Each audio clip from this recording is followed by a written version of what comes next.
Jesus, o Cristo. Episódio 7. Jesus, o Messias. Versão brasileira, Estúdio de Cinema, São Paulo. Enquanto o ministério de Jesus se expandia, ele ficou cada vez mais decidido a revelar quem ele era e de onde vinha a sua autoridade. Um exemplo ocorreu no pequeno vilarejo de Naim, localizado na parte sul da Galileia. Lá, uma viúva chorava a morte do seu único filho. Os seus parentes e amigos juntaram-se a ela na sua grande tristeza, e agora chegara a hora do enterro.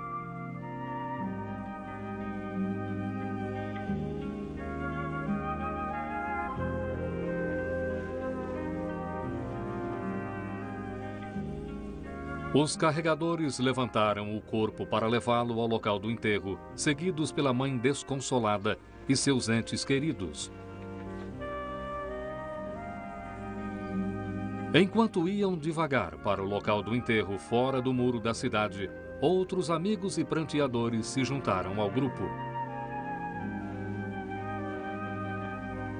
Ao mesmo tempo, Jesus e seus discípulos estavam chegando no vilarejo.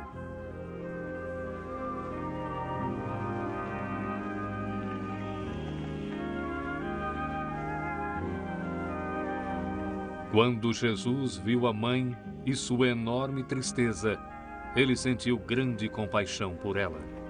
Não chores.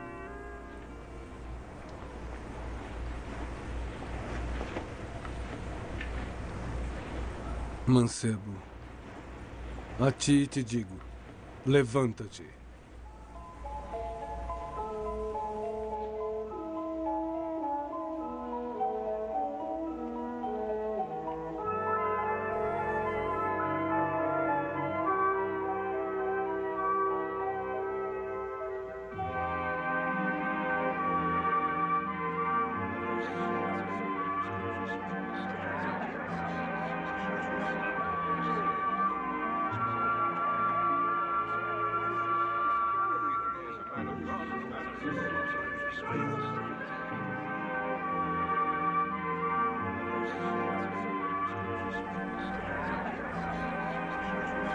Certamente, apenas o prometido Messias, o Cristo, podia devolver a vida a um morto. Por um tempo, Jesus não parecia ter pressa para falar do seu messiado. Mas quando ele e seus discípulos chegaram ao distrito de Cesareia de Filipe, o assunto finalmente foi revelado. Quem os homens dizem que sou? Alguns dizem que é João Batista. Alguns o chamam Elias. Outros dizem que é Jeremias. Ou um dos profetas.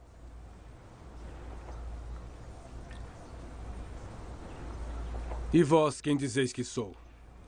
Tu és o Cristo, o Filho do Deus vivo.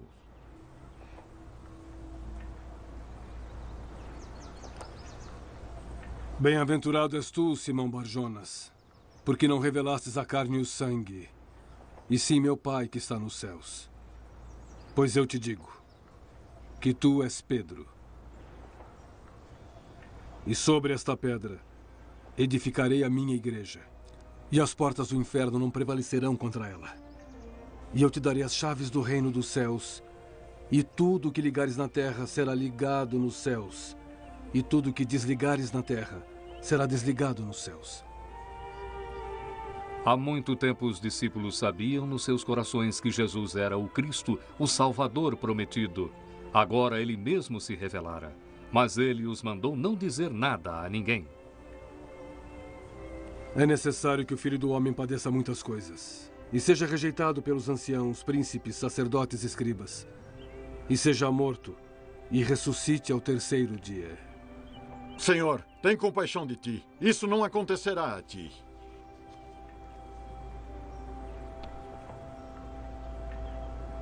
Vá de retro, Satanás. Não compreendes as coisas de Deus, mas as dos homens. Se alguém quiser vir após mim, negue-se a si mesmo e tome a sua cruz e siga-me. Porque o que quiser salvar sua vida, perdê-la-á. Mas o que perder sua vida por amor a mim e ao Evangelho, esse a salvará. Pois de que adianta o homem ganhar o mundo inteiro se perder a sua alma? Ou o que o homem dará em recompensa por sua alma? Portanto, qualquer um que entre nesta geração adúltera e pecadora se envergonhar de mim e de minhas palavras, também o Filho do Homem se envergonhará dele, quando vier na glória de seu Pai com os anjos. Em verdade vos digo que dos que aqui estão, alguns não provarão a morte, sem que vejam chegado o reino de Deus com poder.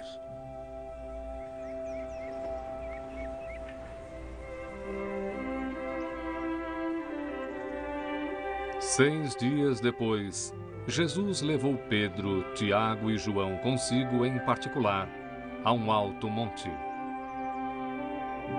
Lá, o círculo mais íntimo dos discípulos de Jesus teria uma experiência espiritual que carimbaria o selo da prova de Deus sobre o ministério de Jesus. Uma experiência que eles jamais esqueceriam. Sozinhos no alto do monte, o pequeno grupo iniciou um período de oração e meditação. Jesus estava um pouco afastado deles. Ele também orava.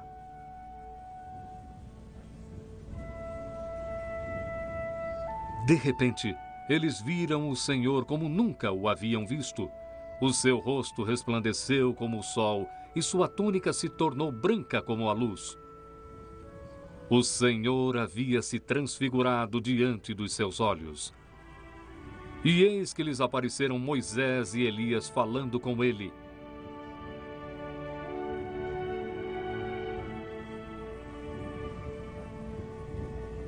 E Pedro disse para Jesus: Senhor, bom é estarmos aqui. Se queres, façamos aqui 3 tabernáculos, um para ti, um para Moisés e um para Elias. Enquanto Pedro falava, uma nuvem luminosa os cobriu. E da nuvem saiu uma voz que dizia: Este é o meu amado filho em quem me comprazo. Escutai-o.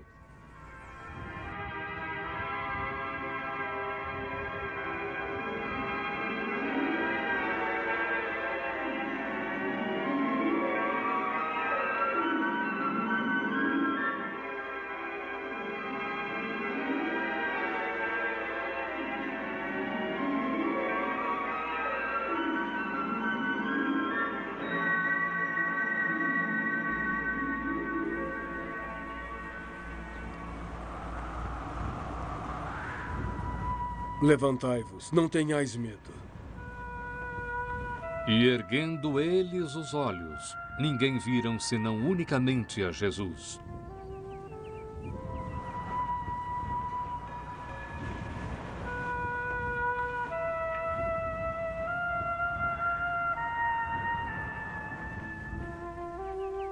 No dia seguinte, eles desceram o monte para o lugar onde haviam deixado os outros discípulos.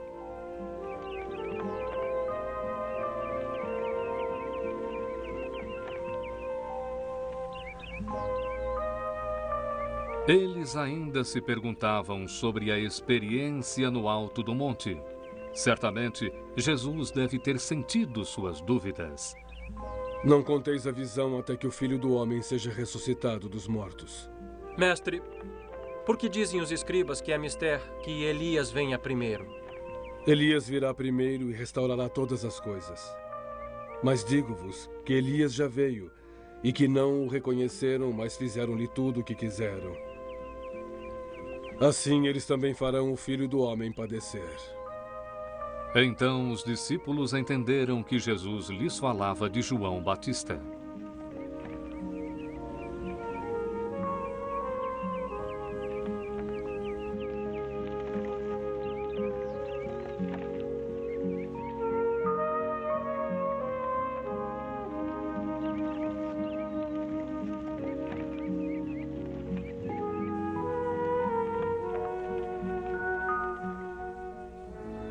O ministério de Jesus começava a tocar cada vez mais pessoas. A notícia sobre seus ensinamentos e suas curas se espalhava. Muitos ficaram profundamente tocados por ele, mas outros ficaram aborrecidos e furiosos. Como este homem tem ensinamento se ele nunca estudou? Minha doutrina não é minha, é daquele que me enviou.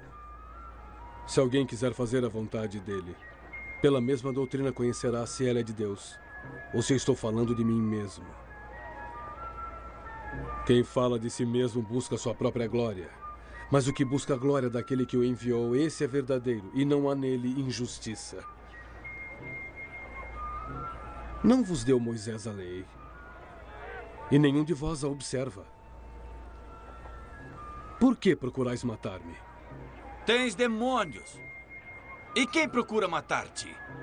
Dizem que tu curastes um homem no Shabat. Isso é ilícito. Indignai-vos porque curei um homem no Shabat. Não julguei segundo a aparência, mas julgai segundo a justiça. Não é este o que procuro matar? E ele aí falando abertamente. Porventura sabem os príncipes que esse é o tal Cristo? Todavia, bem sabemos de onde este é. Mas quando vier o Cristo, ninguém saberá de onde ele é. Vós me conheceis e sabeis de onde sou. Eu não vim de mim mesmo. Aquele que me enviou é verdadeiro, e vós não conheceis. Mas eu conheço-o porque dele sou, e ele me enviou. Quando o Cristo vier, fará ainda mais sinais do que os que este homem tem feito? Os fariseus ficaram preocupados em ver as pessoas discutirem Jesus tão abertamente. Eles decidiram procurar os principais sacerdotes e pedir para mandarem os guardas do templo prenderem Jesus.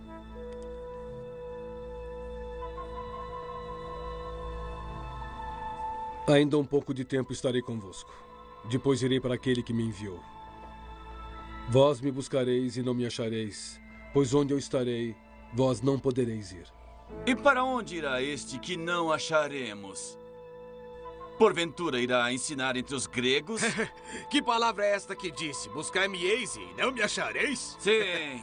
E onde estou, vós não podeis ir. E assim as pessoas que ouviam Jesus nem sempre entendiam o que ele queria dizer. Era ele apenas um rabi, um mestre? Era ele um outro profeta? Ou era ele o Messias, o Cristo? A festa dos tabernáculos continuou.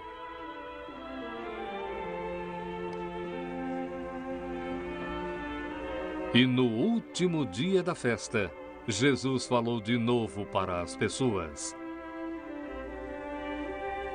Se alguém tem sede, que venha até mim e beba.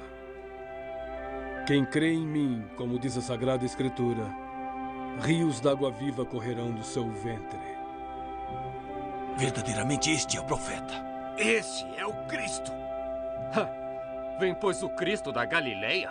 Não diz a Escritura que o Cristo vem da descendência de Davi e de Belém, da terra que era de Davi?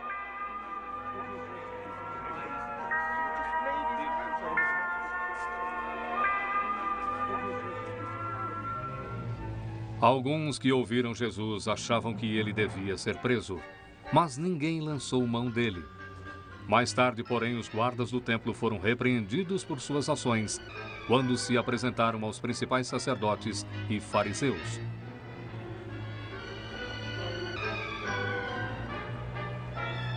Um dos fariseus, Nicodemos, era um seguidor secreto de Jesus e queria protegê-lo. Nicodemos ouviu atentamente quando seus colegas interrogaram os guardas. Por que não o trouxestes? Nunca homem algum falou assim como este homem. Também vós fostes enganados? Creu nele porventura algum dos principais ou dos fariseus? Mas esta multidão que não sabe a lei é maldita. Porventura condena nossa lei um homem sem primeiro ouvir e ter conhecimento e saber o que faz? És tu também da Galileia? Examina e verás que da Galileia nenhum profeta surgiu.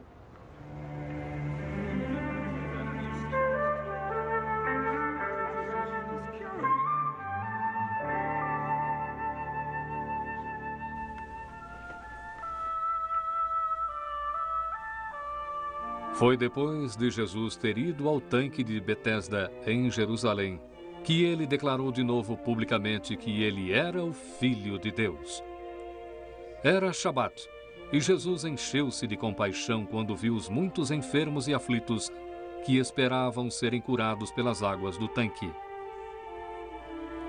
As pessoas acreditavam que quando a água se agitava, a primeira pessoa a entrar no tanque seria curada. Na primeira agitação, todos se arrastavam em direção ao tanque. Muitos estavam fracos e aleijados, que mal podiam se mexer. Enquanto Jesus os observava, seu coração se comoveu. Ele sentiu uma compaixão especial por um homem. Jesus sabia que ele estava doente há 38 anos.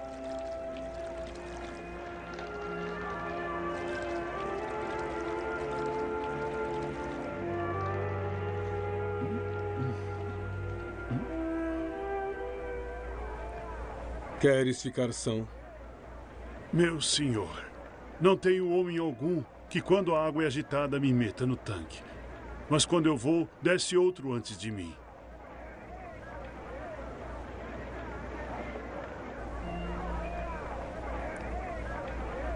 Levanta-te, toma tuas coisas e anda.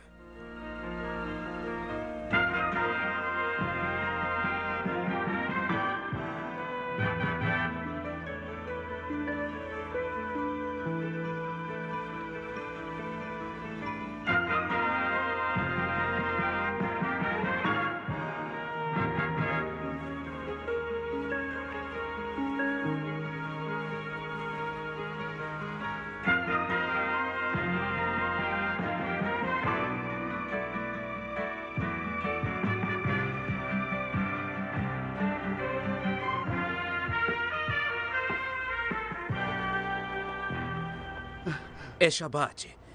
Não devias estar carregando as tuas coisas. Aquele que me curou, ele próprio disse: toma as tuas coisas e anda. Quem é o homem que te disse, toma tuas coisas e anda? Eu não sei. Ele desapareceu na multidão quando me virei para falar com ele. Não podes carregar tuas coisas. Corre para o templo e limpa-te deste pecado. Eu vou. E assim o homem correu para o templo, como lhe ordenaram. E lá estava aquele que o havia curado.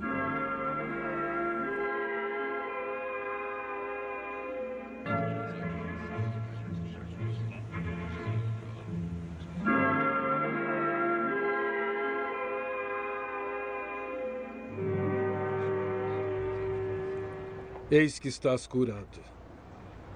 Não peques mais para que não te suceda coisa pior.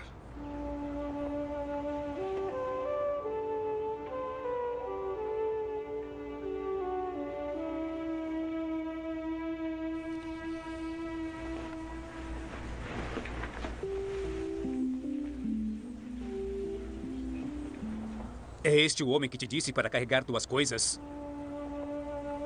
Sim. Esse é o homem que me curou. O fato de Jesus ter dado saúde a um homem que havia estado doente por 38 anos parecia quase ser ignorado pelas autoridades religiosas. Elas só viam que Jesus tinha violado a lei do Shabat e exigiam uma explicação. Meu pai trabalha até agora e também eu.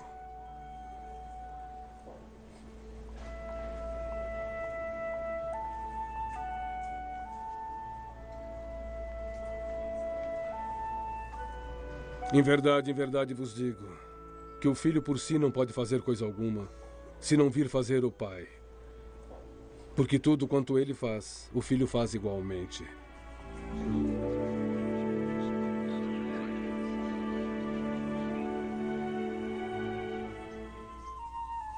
Enquanto Jesus continuava seu ministério, ficava cada vez mais aparente que ele tinha poderes que apenas o Filho de Deus poderia ter. Um dos exemplos mais dramáticos disso aconteceu com seu bom amigo Lázaro. Lázaro e suas duas irmãs, Maria e Marta, viviam em Betânia, bem próximo de Jerusalém. Lázaro havia adoecido e piorava cada vez mais. As irmãs decidiram mandar um mensageiro até Jesus e pedir para ele vir imediatamente e curar seu amado irmão.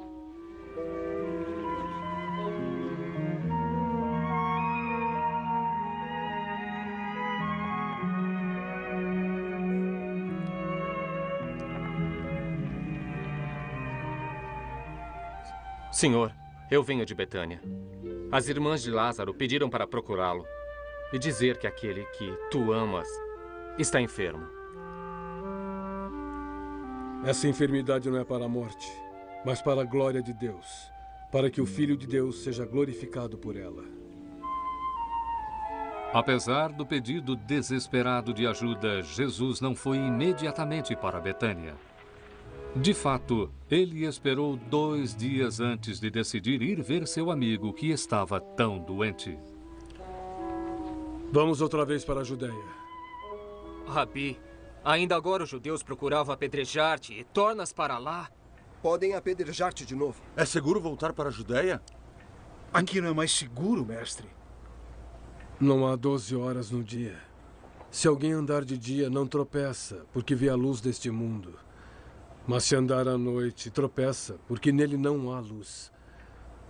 Lázaro, o nosso amigo, dorme, mas vou despertá-lo do sono. Senhor, se Lázaro dorme, estará salvo. Lázaro está morto.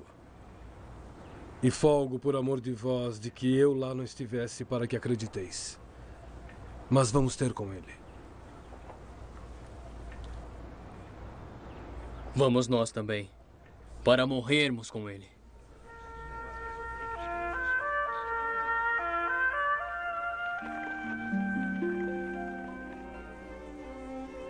E assim Jesus e seus discípulos iniciaram sua viagem para Betânia.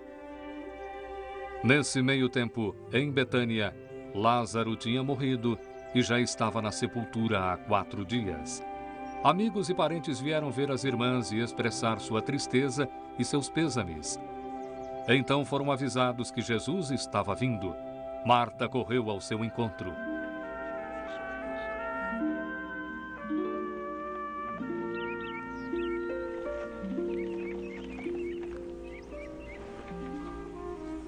Senhor, se tu estivesses aqui, meu irmão não teria morrido. Mas também agora sei que tudo quanto pedires a Deus, Deus te concederá. Teu irmão há de ressuscitar. Eu sei que há de ressuscitar na ressurreição do último dia. Eu sou a ressurreição e a vida. Quem crê em mim, ainda que esteja morto, viverá. E todo aquele que vive e crê em mim, nunca morrerá. Tu crês nisto? Sim, meu Senhor. Creio que tu és o Cristo, o Filho de Deus que havia de vir ao mundo. Vai e chama tua irmã.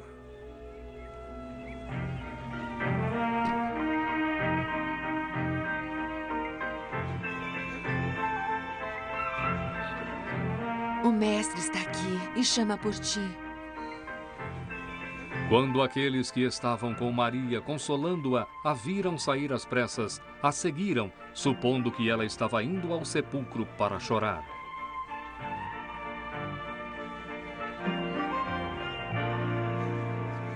Senhor, se tu estivesses aqui, meu irmão não teria morrido.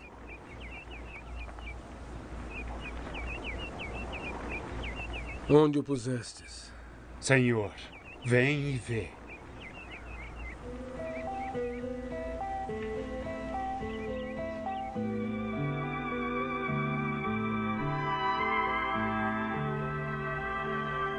Vede como amava. Não podia ele, que abriu os olhos ao cego, fazer também com que este não morresse?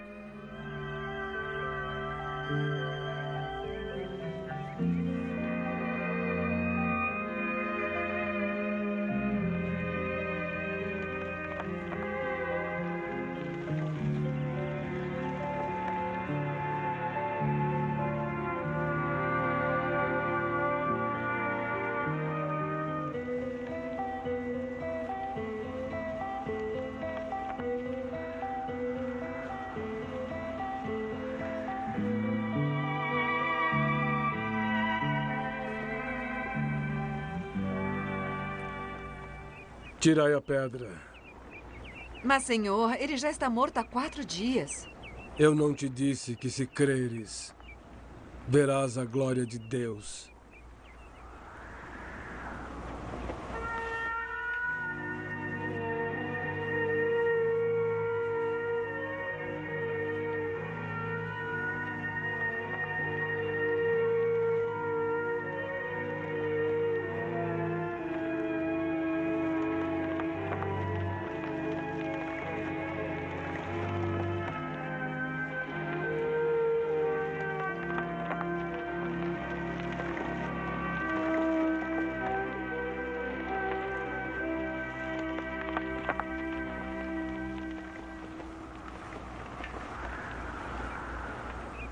Pai, graças te dou por me ouvires.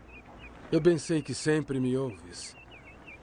Mas eu disse isto por causa da multidão que está em redor, para que creiam que tu me enviaste.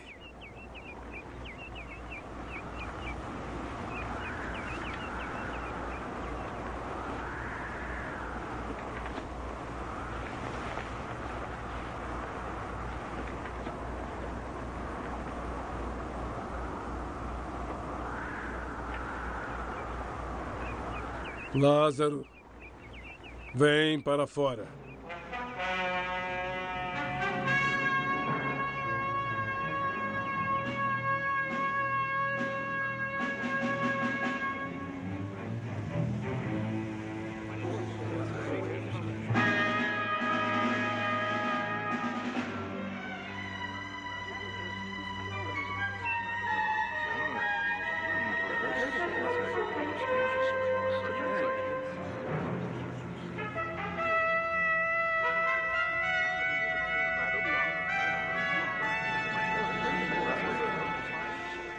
Desatai-o e deixai-o ir.